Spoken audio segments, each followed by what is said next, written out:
Now, come to characteristics of sound. This is the shape of a sound wave. This part is called as the crest. The lowermost part is called as trough. The distance from the mean position to the crest and the distance from the mean position to the trough is called amplitude. Or in simple words, we can say the disturbance from the mean position. The maximum disturbance from the mean position is termed as amplitude. The distance between one and another consecutive crest is called wavelength. It is represented by the symbol lambda. This symbol is called as lambda. Also, we can say the distance between two consecutive trough is also called as wavelength, and it is also represented by the same symbol lambda. Now, first of all, come to the amplitude. It is denoted by the symbol A.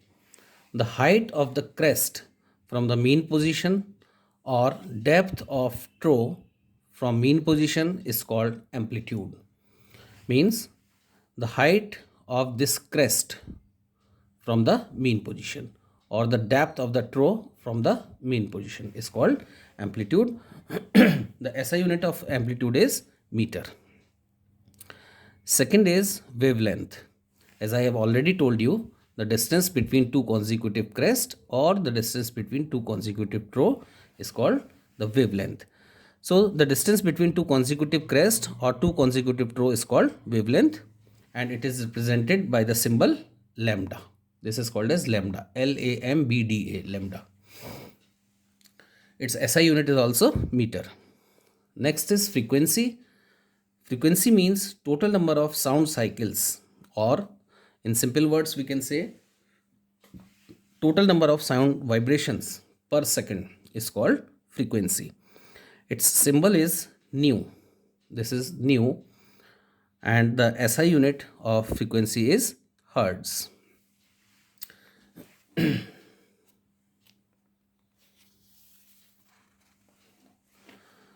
Now, three characteristics help us to distinguish between one sound and another.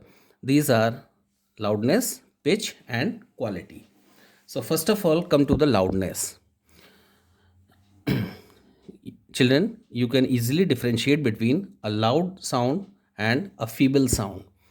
Loud sound is that which can be heard from a greater distance, whereas the feeble sound cannot be heard through a greater distance.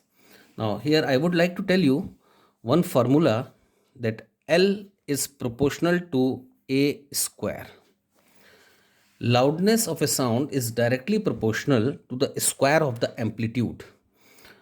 If we increase the amplitude 2 times, the loudness will become 4 times.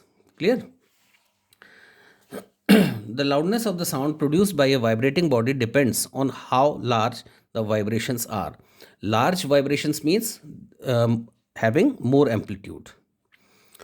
A more scientific way of saying this is the loudness of a sound depends on amplitude of the vibration that it produced it. So loudness is directly proportional to A square. Okay. If we hit any object with more force, there will be more loudness because of the more amplitude. Next characteristic is pitch. The pitch of a sound has to do with how shrill or bass it is. Okay, so more will be the pitch, more shrill will be the sound, and pitch is directly proportional to the frequency. More frequency, more pitch. A shrill sound like that of a whistle is high pitched. A bass sound that is of a bass drum is low pitched. The pitch of a child voice is higher than that of adult because the child voice has more number of vibrations per second.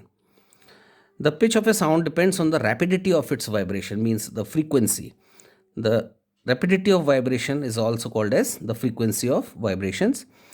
The frequency of vibrating body is number of vibration it completes in 1 second. Okay.